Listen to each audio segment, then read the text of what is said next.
Je dirais 2 dimanches en arrière, si je ne me trompe pas, 2 ou 3 dimanches en arrière. On va continuer le service. On va continuer le service. Nous sommes vers la fin. Et avant de pouvoir entrer dans ce que nous avons à partager ce matin, je voudrais rappeler que le service est la chose, comme la parole de Dieu nous dit, c'est la chose qui nous permettra de pouvoir occuper la place des grands. Hein? On n'a pas dit pour se faire voir, on n'a pas dit pour se faire remarquer, mais faire en sorte que là où nous nous trouvons, à cause de la qualité de notre service, à cause de notre engagement dans le service, à cause de ce que nous faisons, nous serons rendus incontournables. Pourquoi? Parce que les hommes vont voir que nous sommes efficaces dans ce que nous faisons. Alléluia. Nous serons efficaces et cela va réjouir le cœur de Dieu, mais cela va réjouir les personnes avec qui nous travaillons, les personnes pour qui nous travaillons. Et puis, je dirais particulièrement dans le cas de l'Église, les hommes de Dieu qui sont à la tête de façon locale pour servir le Seigneur, ils seront aussi réjouis.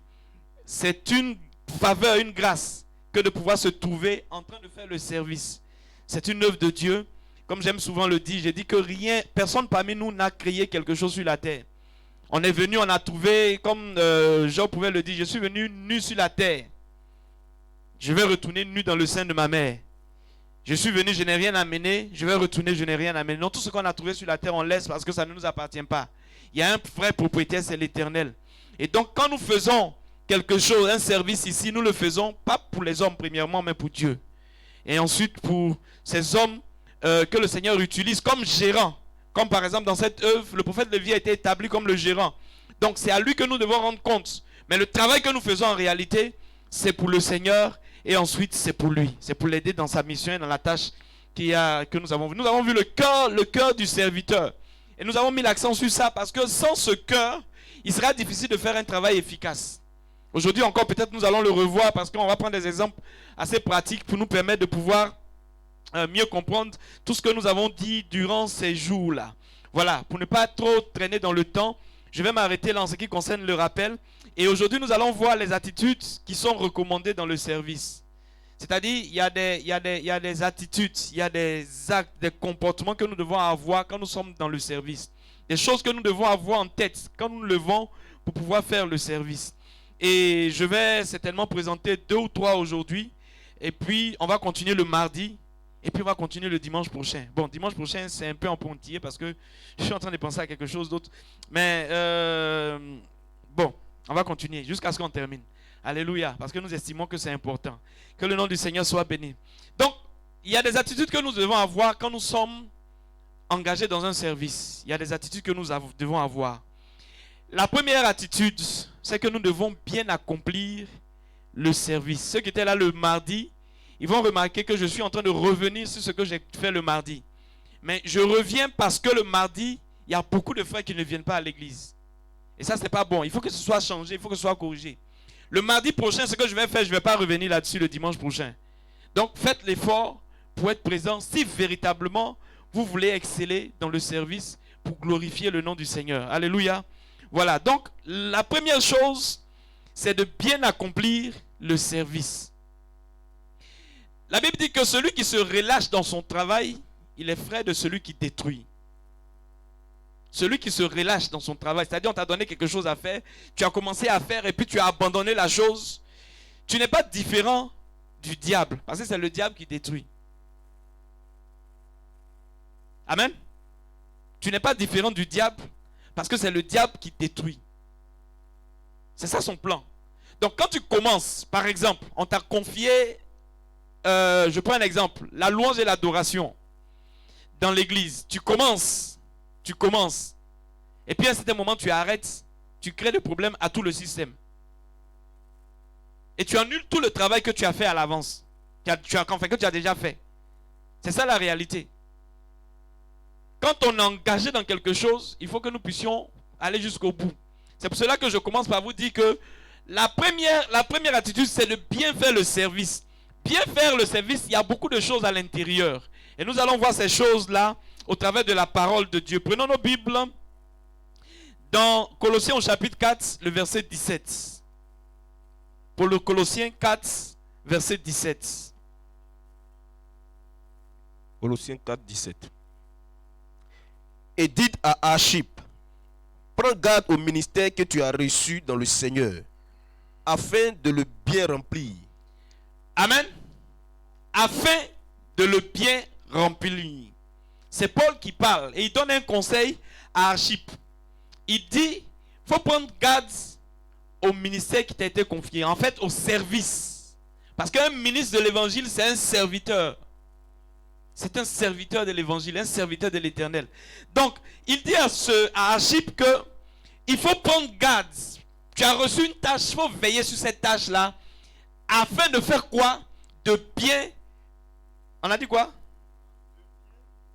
De bien. Afin de le bien remplir. Voilà.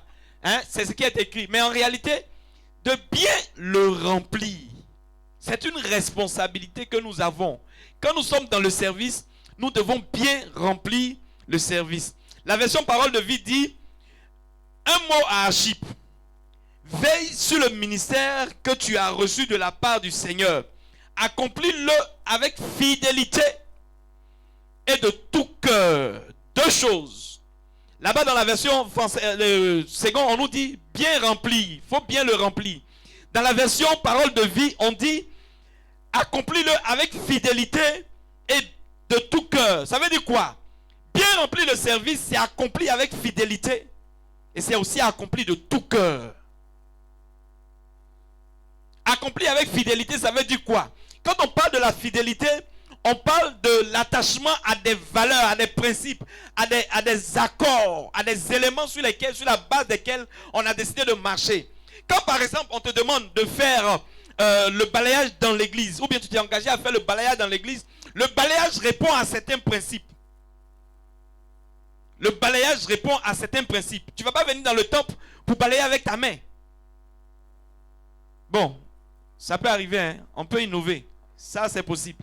Hein? Ce que je veux dire, il y a des choses, par exemple, dans le cadre du balayage qu'il faut faire. Quand tu balayes, il y a une manière de faire le balayage. Tu commences à un endroit, tu termines à un autre. Tu ne commences pas ici, tu ne sautes pas là pour faire comme ça, pour dire que tu... Non, il y a toute une organisation dans le balayage.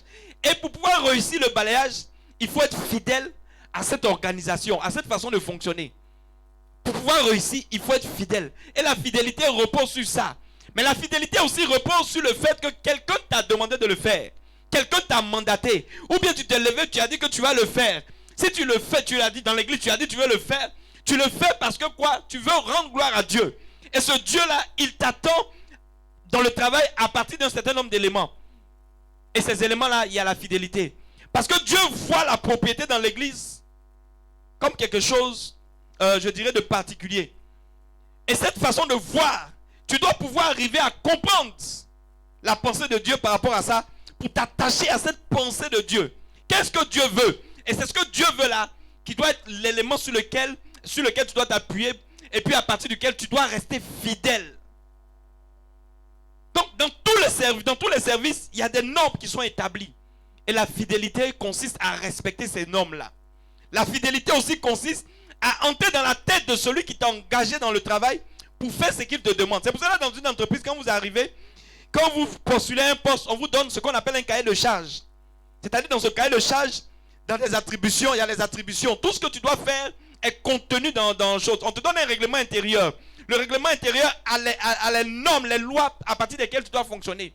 La fidélité veut que tu t'attaches, tu puisses faire le travail en te basant sur ces deux éléments-là. Le cahier de charge et puis le règlement intérieur. C'est ça le plus important. C'est en respectant ces deux choses que tu restes fidèle à la tâche qui t'a été confiée, que tu restes fidèle à celui qui t'a confié la tâche. Amen. Si tu sors de cela, tu es en train de désobéir. Donc il y a la fidélité, j'ai dit il y a la fidélité, et puis il y a le de tout cœur. On ne va pas revenir là-dessus parce qu'on a eu le temps de parler de ce qu'il y a de tout cœur. De tout cœur, ça veut dire avec joie, avec gaieté.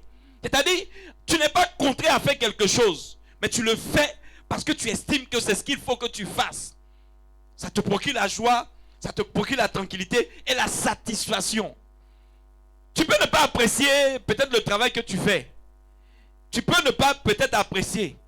Mais tu t'engages à le faire parce que tu estimes que c'est ce que le Seigneur te demande, ou bien tu estimes que c'est ce qu'il faut que tu fasses.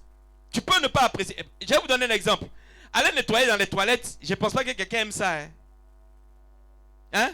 Ou bien il y a quelqu'un qui aime ça, il n'a qu'à lever sa main. On n'aime pas ça. Mais ça fait partie de la vie de l'église. Ça fait partie de la vie de l'église. Et si nous négligeons cet aspect, on va venir au culte ici. Si quelqu'un a, bon, on ne sait pas tout, on dit, c'est pas tous les temps là. Si quelqu'un ne se sent pas bien, il a mal au ventre. À cause du fait que les toilettes ne sont pas propres, il ne va pas vouloir partir aux toilettes. Et puis il va être assis au culte. Frère, je vous assure, il sera plus préoccupé par ce qui se passe dans son ventre que le message qui est en train de passer. Et quand c'est comme ça, on va dire c'est le diable. Mais le diable n'a rien à voir avec ça. Parce qu'on ne fait pas ce qu'il y a à faire. Donc la fidélité et puis travailler de tout cœur.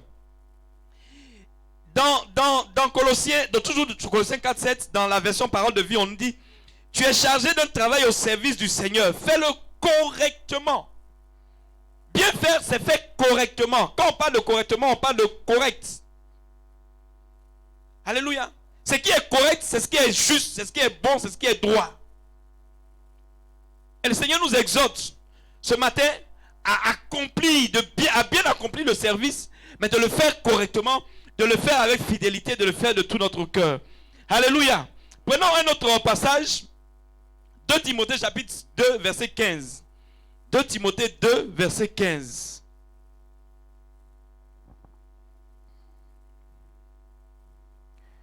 « 2 Timothée 2,15. Efforce-toi de te présenter devant Dieu comme un homme éprouvé, un ouvrier qui n'a point à rougir, qui dispense droitement la parole de la vérité. Évite les discours vains et profanes, car ceux qui les tiennent avanceront toujours plus dans l'impiété et leur parole rongera comme la gangrène. » Amen. Tu as lu jusqu'au verset, tu as lu le verset 16 aussi. Non, c'est le verset 15 seulement. Je lis la version Semeur. Efforce-toi de te présenter devant Dieu en homme qui a fait ses preuves. Efforce-toi.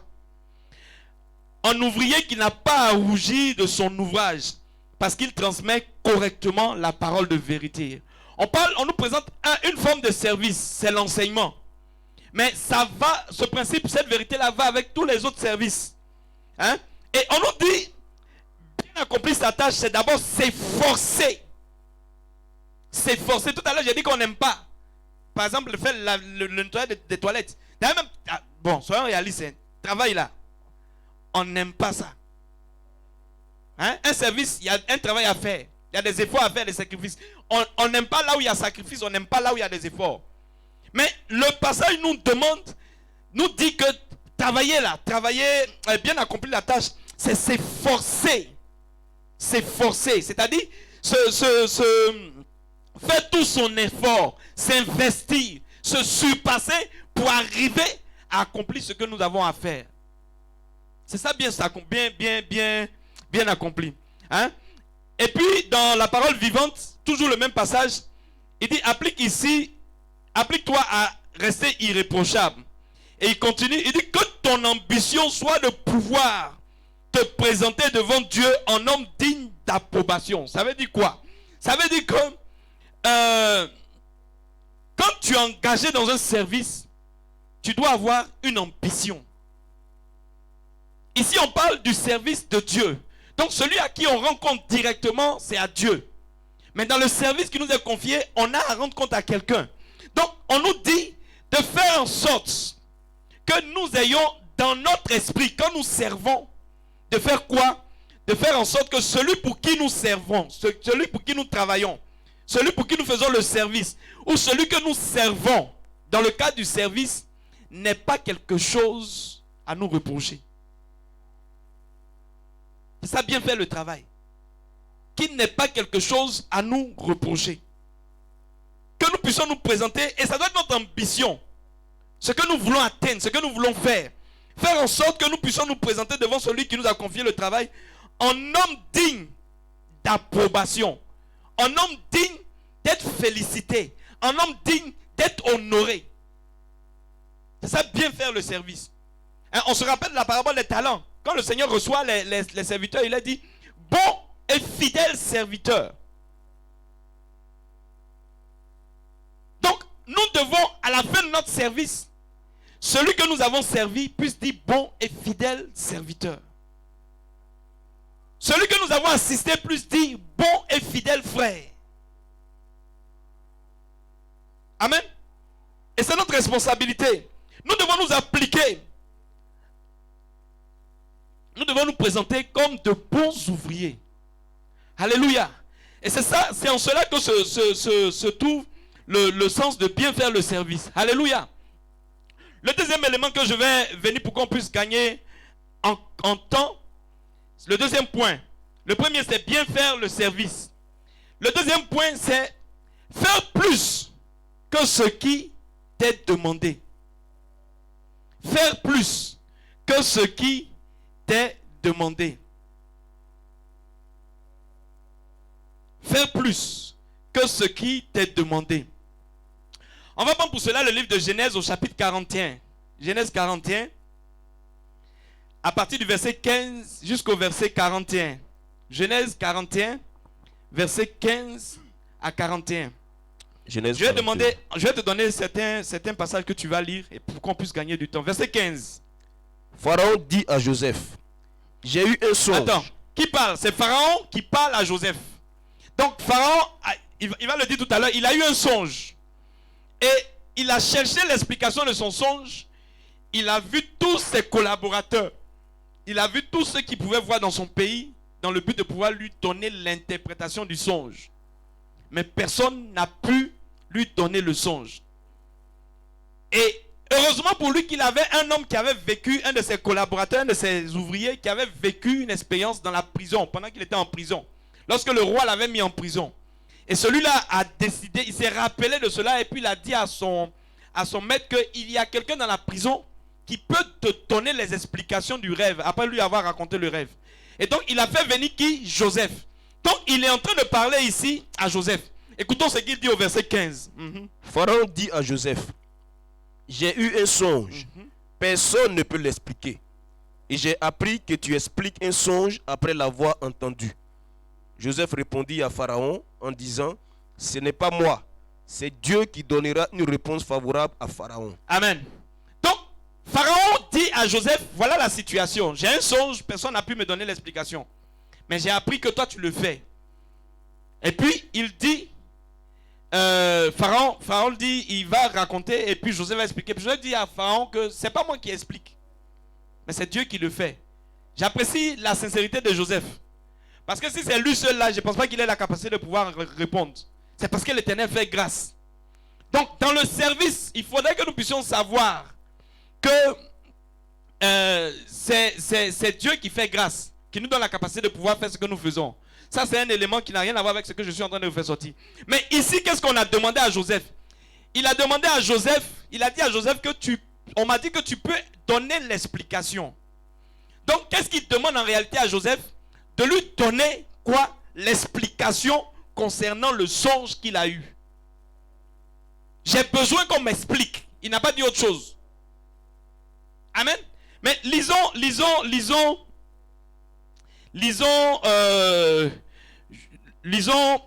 après ça, il va raconter le songe. Je vous invite à lire le passage après et vous allez voir ce qu'il y a dans le songe. Donc quand il a fini de raconter le songe, qu'est-ce qu'il fait? Il donne la parole à Joseph. Et Joseph répond à partir du verset 25. Tu vas lire à partir du verset 25 jusqu'au verset 36. Joseph dit à Pharaon, ce qu'a songé Pharaon est une seule chose. Donc c'est Joseph qui parle. Il est en train d'expliquer le songe. Allons-y. Dieu a fait connaître à Pharaon ce qu'il va faire. Les 7 vaches belles sont 7 années. Et les 7 épis beaux sont 7 années. C'est un seul songe. Les 7 vaches décharnées et laides qui montaient derrière les premières sont 7 années. Les 7 épis vides, brûlés par le vent d'Orient, seront 7 années de famine. Ainsi, comme je viens de le dire à Pharaon, Dieu a fait connaître à Pharaon ce qu'il va faire. Voici, il y aura 7 années de grande abondance dans tout le pays d'Égypte. Donc Joseph est en train d'interpréter maintenant, il donne l'explication véritable. Allons-y. Et 7 années de famine viendront après elle. Et l'on oubliera toute cette abondance au pays d'Égypte, et la famine consumera le pays. Cette famine qui suivra sera si forte qu'on ne s'apercevra plus de l'abondance dans le pays. Si Pharaon a vu le songe se répéter une seconde fois, c'est que la chose est arrêtée de la part de Dieu et que Dieu se hâtera de l'exécuter. Amen. Tu vas t'arrêter là. C'est le verset 32, non? Hein? Oui. Ok. Donc, voilà l'explication que Joseph donne à Pharaon. Il dit, tu as vu le songe, voilà comment les choses vont se passer. Dieu a arrêté un certain nombre de choses. Il a décidé de faire ceci, il a décidé de faire cela. Il y aura 2 fois 7 années. La première année sera une année d'abondance. La deuxième année sera une année de sécheresse. Il a fini d'expliquer. De famine. Il a fini d'expliquer. N'est-ce pas? Hein? Le songe, c'était quoi? Il a donné l'explication du songe. En principe, Joseph devait s'arrêter là. Et puis le roi allait dire, bon, merci pour l'explication du songe. Maintenant, qu'est-ce qu'il faut que je fasse? Il va se mettre à réfléchir pour savoir ce qu'il faut qu'il fasse. Parce que Joseph a fini de faire son travail. Mais Joseph ne va pas s'arrêter là à donner l'explication simplement. Joseph ne va pas s'arrêter là. Il va continuer. Allons au verset 33. Maintenant que Pharaon choisisse un homme intelligent et sage et qu'il le mette à la tête du pays d'Égypte. Que Pharaon établisse des commissaires sur le pays pour lever 1/5 des récoltes de l'Égypte pendant les 7 années d'abondance. Qu'il rassemble tous les produits de cette bonne année qui vont venir. Qu'il fasse sous l'autorité de Pharaon des amas de blé, des approvisionnements dans les villes et qu'il en ait la garde. Ces provisions seront en réserve pour le pays pour les 7 années de famine qui arriveront dans le pays d'Égypte, afin que le pays ne soit pas consumé par la famine. Ces paroles plurent à Pharaon. Amen. Amen. Voilà Joseph qui a fini de donner l'explication. Il ajoute à l'explication ce qu'on ne lui a pas demandé, une stratégie. Donc il va au-delà de ce qui lui a été demandé. Il va au-delà de ce qui lui a été demandé. Frère, quand tu vas au-delà de ce qui t'est demandé, ça a des conséquences. Surtout si tu vas dans le bon sens. C'est-à-dire tu donnes de bonnes stratégies, tu donnes de bonnes tu fais de bonnes propositions pour que les choses avancent. Quelque chose va se passer. N'oublions pas d'où Pharaon et d'où chose est venue. D'où, comment on appelle ça? D'où Joseph est venu. Il est venu d'abord d'un pays étranger. Donc il n'avait même pas droit à accès au roi. Il est venu comme esclave. C'est encore plus grave. Les portes du pharaon, et puis esclave de qui? De son serviteur. Donc les portes du royaume, du palais, n'étaient même pas pour lui. Mais il a pu entrer à cause de la grâce que Dieu a déposée sur sa vie. Il a donné l'explication. Non seulement ça, en plus de cela, il était au moment où on allait le chercher, il était où? En prison. Donc on pouvait supposer que c'est un gars qui est...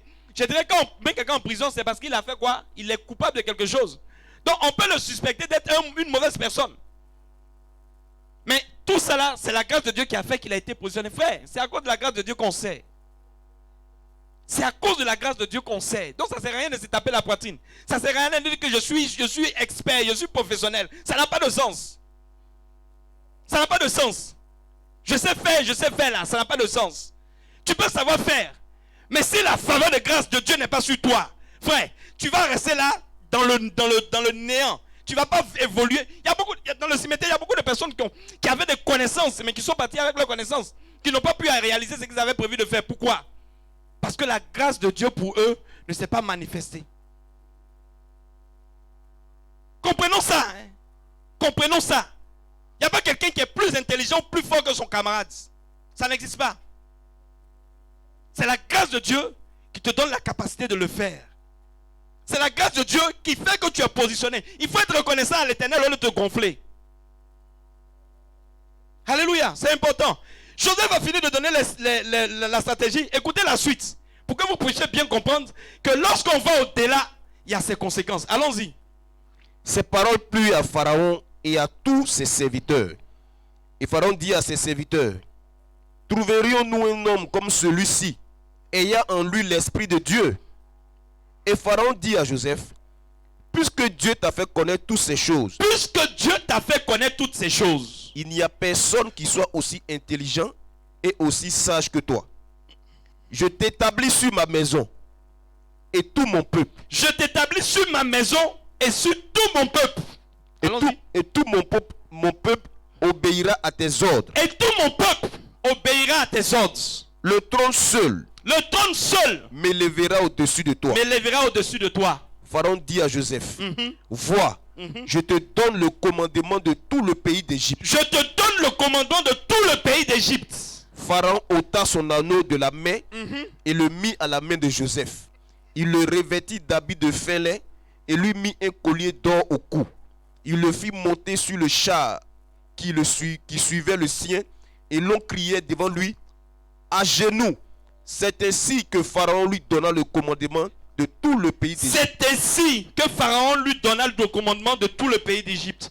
Dans la version parole vivante, parole de vie, on dit verset 43. Verset 43. Verset 43. Ensuite, il le fait monter sur son cheval, sur son deuxième char, et les gens criaient devant lui, laissez passer. Voilà comment le roi d'Égypte a donné à Joseph autorité sur tout le pays d'Égypte. Pourquoi? Parce que quelqu'un pourrait dire, il a fait Kpakpato.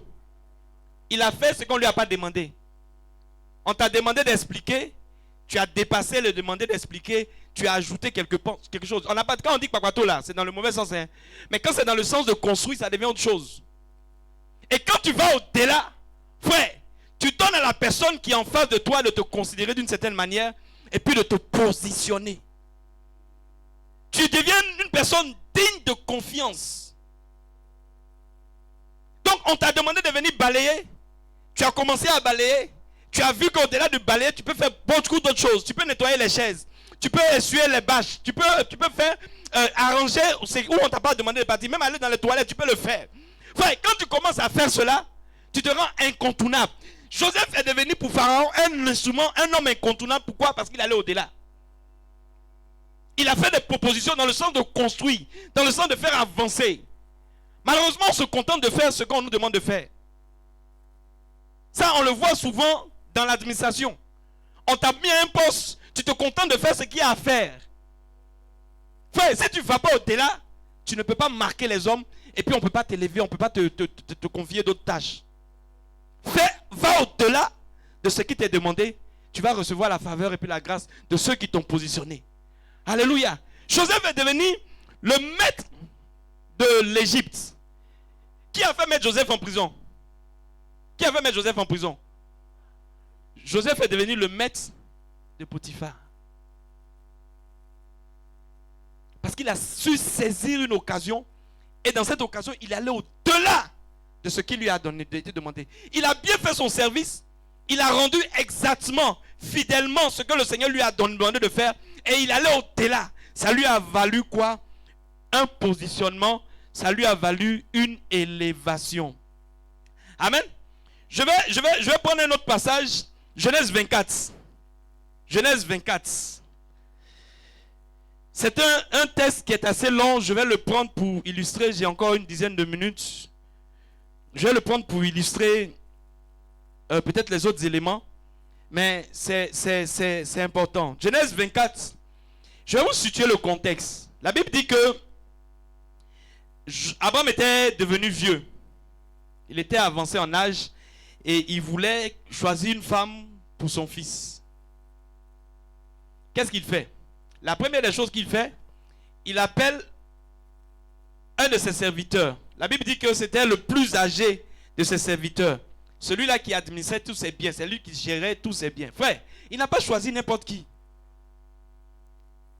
Il a choisi quelqu'un en qui il avait confiance. Il a choisi quelqu'un dont il a vu le travail. Il a vu l'engagement. Il a vu la fidélité. Et toutes ces choses ont créé dans le cœur d'Abraham de la confiance pour son serviteur. Parce que, frère, choisir une femme, c'est une décision pour la vie. Et tu ne vas pas demander à n'importe qui d'aller choisir une femme pour ton fils. Pourquoi? Parce que celui-là fait un mauvais choix. ton fils est mort. Comme on dit à Abidjan, il est mort dans le film.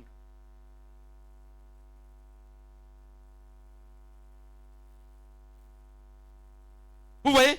Donc, il choisit quelqu'un qui est digne de confiance. Ouais, ça fait partie de ce que des attitudes que nous devons avoir pour bien faire le service. Pour faire le service, nous devons être dignes de confiance et ne pas trahir la confiance que les personnes ont placée en nous. Quand on te choisit un poste, c'est parce qu'on estime que tu peux faire le poste. Quand tu trahis, en ce moment-là, on te voit comme quelqu'un, fais ce que tu veux, mais tu n'es pas digne de confiance. On ne peut plus compter sur toi. Alléluia. Donc, il prend cet homme, et puis il parle avec lui. Et puis lui donne la responsabilité de partir chercher comment on appelle ça, une femme pour son fils. Donc, Eliezer va prendre tout ce qu'il devait prendre. Eliezer va partir jusqu'à ce qu'il arrive dans le pays. Il a suivi les instructions. J'ai apprécié aussi une chose que je voulais dire. Quand Abraham va lui dire, il dit, faut prendre garde de ne pas prendre, comment on appelle ça, au verset 4. Est-ce que tu peux prendre Genèse 24, verset 4? Il va lire et puis je vais commenter un peu quelque chose d'ici là. Genèse 4. Genèse chapitre 24, verset 4. Mais, je vais commencer par le tour. Mais d'aller dans mon pays et dans ma patrie. À partir du verset 3. Et je te ferai jurer par l'Éternel, le Dieu du ciel et de la terre, de ne pas prendre pour mon fils une femme parmi les filles des Cananéens au milieu desquels j'habite. Verset 4. Mais d'aller dans mon pays et dans ma patrie, prendre une femme pour mon fils Isaac. Amen. Donc, il lui a dit où il doit aller chercher la femme. On n'est pas dans le cas du mariage, sinon il y a beaucoup d'enseignements là-dessus. Ce qu'il faut retenir, il lui a donné une instruction par rapport à où il doit aller chercher la femme de son fils. Verset 5. Le serviteur lui répondit, peut-être la femme ne voudra-t-elle pas me suivre dans ce pays-ci? Devrais-je mener ton fils dans le pays d'où tu es sorti? Amen. Abraham lui dit, garde-toi d'y mener mon fils. L'Éternel, le Dieu du ciel, qui m'a fait sortir de la maison de mon père et de ma patrie, qui m'a parlé et qui m'a juré en disant, je donnerai ce pays à ta postérité. Lui-même enverra son ange devant toi. Et c'est de là que tu prendras une femme pour mon fils. Amen. Ce que je veux commenter, c'est l'attitude du serviteur qui reçoit une mission qu'on envoie. Frère, il ne réfléchit pas avec son intelligence. C'est-à-dire, il ne cherche pas à plus tard, on va voir que l'intelligence est importante, c'est nécessaire. Mais là, il est en train de parler avec qui? Celui qui l'a mandaté. Donc, s'il y a quelque chose qu'il n'a pas compris là-dedans, il pose la question pour comprendre. Parce qu'il sait en tant que serviteur qu'il doit être quoi? Fidèle. Donc, il cherche à comprendre la mission qu'on lui a confiée. Abraham lui dit, tu vas aller dans le pays, dans ma patrie pour aller chercher une femme pour mon fils. Il réfléchit, il dit, mais je peux partir. Et puis la femme va refuser de venir. Il pouvait se taire et puis aller faire qu'il va trouver. Il va dire, non, elle a dit, elle ne vient pas, donc je l'ai laissé là-bas. Je suis venu chercher ton fils pour retourner. Non, mais il ne réfléchit pas à la place d'Abraham. Il fait quoi? Il pose le problème. Il pose la question à Abraham. Il cherche à comprendre exactement quelle attitude il doit avoir. Frère, quand on te confie une tâche, quand tu es dans le service, tu dois pouvoir comprendre tous les aspects du service. Parce que si tu ne comprends pas les aspects du service, tu ne seras pas efficace dans ce que tu fais. Et le serviteur nous fait savoir cela. Il a posé à Abraham, c'est vrai, je vais partir. Je peux me débrouiller pour trouver une femme. Mais si la femme ne veut pas venir, qu'est-ce que je fais? Abraham lui a donné les instructions qu'il a données. Parce qu'Abraham se disait, à tout moment, il pouvait mourir. Donc si je ne suis pas là, et que pendant ce temps, lui, il a trouvé la femme, quand il va venir, il va prendre mon fils pour partir, pour dire, bon, ton père m'a dit de trouver une femme, la femme ne va pas venir. Donc allons là-bas parce que c'est la femme que j'ai trouvée. Et comme c'était le serviteur d'Abraham, qui certainement était là quand Isaac naissait, qui était peut-être un vieux père quand Isaac naissait, Isaac allait le suivre parce qu'Isaac va penser qu'il avait toutes les instructions de la part de son père. Or, il n'avait pas cette instruction de ramener la femme, Abraham dans le pays, Isaac dans le pays de son père. Donc, il a pris le temps de comprendre. Quand on est engagé dans le service, prenons le temps de comprendre ce qu'il y a dans le service. Sinon, on va faire un travail cadeau, inutile. On a fini le travail, on dit non, c'est pas ce que je voulais. C'est pas ce que je voulais. Comme l'homme de Dieu dit, c'est l'activiste. On t'a dit de faire, tu sautes dessus, et puis tu cours, tu t'en fais. Non, il prend le temps. Vous allez voir tout le temps du parcours. Il va s'appuyer sur deux choses. Sur le Saint-Esprit et puis sur son intelligence. Il va s'appuyer sur deux choses. Sur le Saint-Esprit, sur son intelligence. Là, il a fini de recevoir les instructions. Maintenant, il est dans la pratique. Qu'est-ce qu'il faut faire? Deux choses. Le Saint-Esprit et puis son intelligence. On a besoin de l'intelligence dans le service. On a besoin du Saint-Esprit dans le service. Si nous ne travaillons pas avec ces deux éléments, nous allons rater, nous allons perdre beaucoup. Nous allons perdre du temps. Nous allons perdre, je dirais, de l'énergie. Nous allons faire le travail et puis nous n'allons pas bien le faire. Et puis après, on va nous dire, tu as travaillé cadeau. C'est pas ce que je voulais. Amen. Donc, il va faire quoi? Après avoir reçu ces instructions, il va partir. Et quand il va partir, il va se trouver dans une situation assez délicate. On lui a dit de partir dans le pays. Abraham lui a dit de partir dans son pays. Donc, il se retrouve dans le pays d'Abraham. Dans la famille d'Abraham.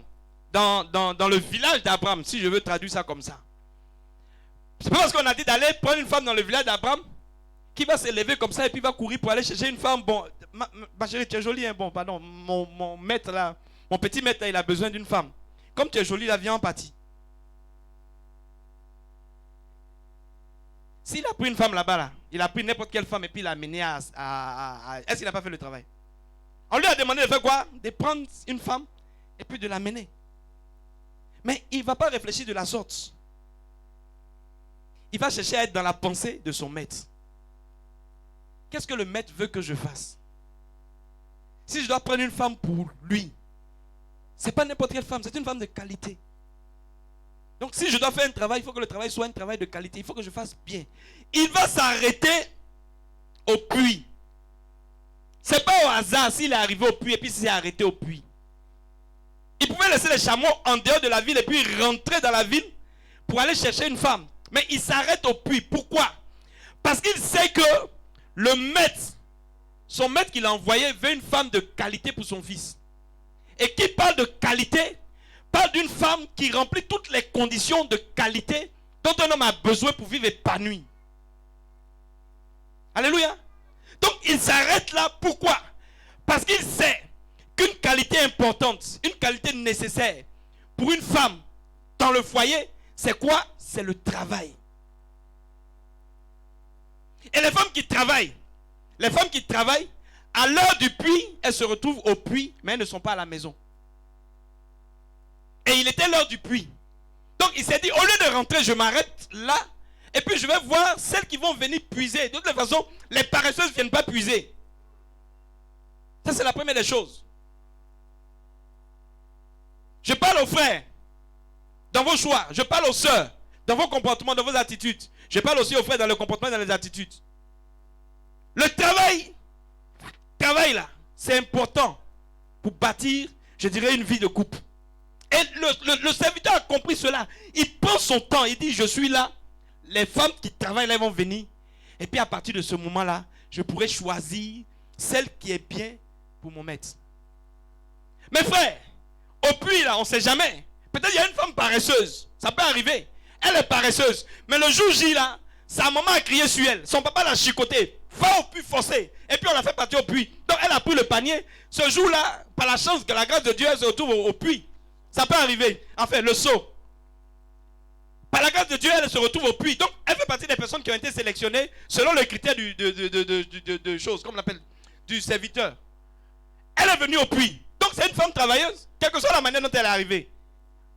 Oh pourtant, c'est une paresseuse. Mais ce jour-là, elle a eu la chance de pouvoir être poussée par ses parents pour se retrouver là. Donc il ne va pas se limiter seulement de des femmes qui viennent au puits. Il s'agit de faire quoi? Accomplir un service. Il faut qu'il fasse très bien le service. Qu'il soit digne de confiance et puis qu'il puisse honorer son maître. Donc il ne va pas se limiter seulement à celles qui viennent au puits. Il va commencer, d'abord avant de faire tout ça, il a prié le Seigneur. Et ça c'est important. Je parlais de l'esprit, du Saint-Esprit, et puis je parlais de l'intelligence. Il a parlé au Saint-Esprit avant de commencer. Il dit, on m'a confié une mission, je compte sur toi. Toi qui as fait tes preuves auprès de ton maître, de mon maître, fais les preuves aussi à côté de moi. Donc il s'est appuyé d'abord sur le Saint-Esprit. Dans le service, c'est d'abord le Saint-Esprit. Frère, on nous confie le service. On ne nous demande pas de nous lever comme ça pour venir. On est venu faire le service, on est venu faire le service. On doit associer le Saint-Esprit dans le travail que nous faisons. Nous avons besoin de chercher la face de Dieu pour ce que nous avons comme service à faire. Ça fait partie de tout. Il faut se préparer pour le service. Il est venu, il est arrivé à la mission. Il prend son temps pour se préparer. Mais dans la préparation, il commence par le Saint-Esprit. Parce qu'il sait que c'est le compagnon fidèle. Il a fait ses preuves avec le maître. Donc il peut faire ses preuves encore avec le serviteur. Et il fait la prière, il demande que le Saint-Esprit l'assiste. Et donc, après avoir fait ça, une deuxième manière, parce que j'ai expliqué qu'une femme peut se retrouver là sans être qualifiée. Une paresseuse. Mais elle ne doit pas être qualifiée. Il réfléchit, il dit, bon, qu'est-ce que je vais faire? Il dit, dans la prière, il dit, je vais demander aux filles, je vais approcher les filles que je vais rencontrer, et puis je vais leur demander, je vais leur proposer de me donner de l'eau à boire. Même la paresseuse, si elle arrive, que je lui demande de l'eau à boire, si elle est gentille, elle va donner de l'eau à boire. Ou bien si elle est intelligente, bon, pas si elle est intelligente, mais de toute façon, quelqu'un te demande de l'eau à boire. C'est un puits, tu ne payes pas. Tu ne fais pas beaucoup d'efforts. Tu as déjà puisé, c'est déjà dans ton panier. Prendre comme ça pour donner à quelqu'un, ça va te coûter quoi? Donc ça là, il peut faire facilement. Donc tout le monde peut faire ça. Mais il dit, celle qui va dire que je vais te donner de l'eau à boire, et puis qui va dire en plus que je vais donner de l'eau à tes chameaux, c'est celle-là que tu as choisie pour mon serviteur. Il a dit quoi? Il dit quoi? Le travail de cette femme-là, elle sera prouvée. Quand elle va faire quoi? Elle va aller au-delà de ce que je lui demande. J'ai demandé de l'eau. Celle qui va dire en plus de l'eau que j'ai demandé, je vais donner de l'eau à tes chameaux, c'est celle-là qui sera la femme de ton serviteur. Enfin, il a fini de caler tous les critères. C'est pas étonnant que la première personne qui arrive, c'est celle qui va prendre pour partie. Parce que de toutes les façons, toutes celles qui pouvaient passer avant elle, elles allaient peut-être disqualifier. Donc Dieu n'a pas fait durer son service. Pourquoi? Parce qu'il a pris le temps d'établir les bonnes conditions pour faire le service avec efficacité. Et quand c'est comme ça, le travail est facilité. Parce qu'il a tous les éléments, tous les garde-fous pour pouvoir éviter de tomber dans les pièges. Éviter de tourner en rond, éviter de se fatiguer. Il a mis tout en place. Donc quand il fait le travail, avec l'approbation du Saint-Esprit, foi, ça va vite. Donc la première qui apparaît, c'est qui? C'est Rebecca. Il n'a même pas encore fini de parler, il n'a même pas fini de prier, il n'a même pas fini d'établir ses principes, que la jeune dame a commencé à venir. Parce que le Saint-Esprit est dans l'affaire. Parce que Dieu a été associé. Donc elle arrive, et puis on lui pose, il lui demande à boire. Et elle répond exactement comme le serviteur aurait souhaité qu'elle le fasse. Pourquoi?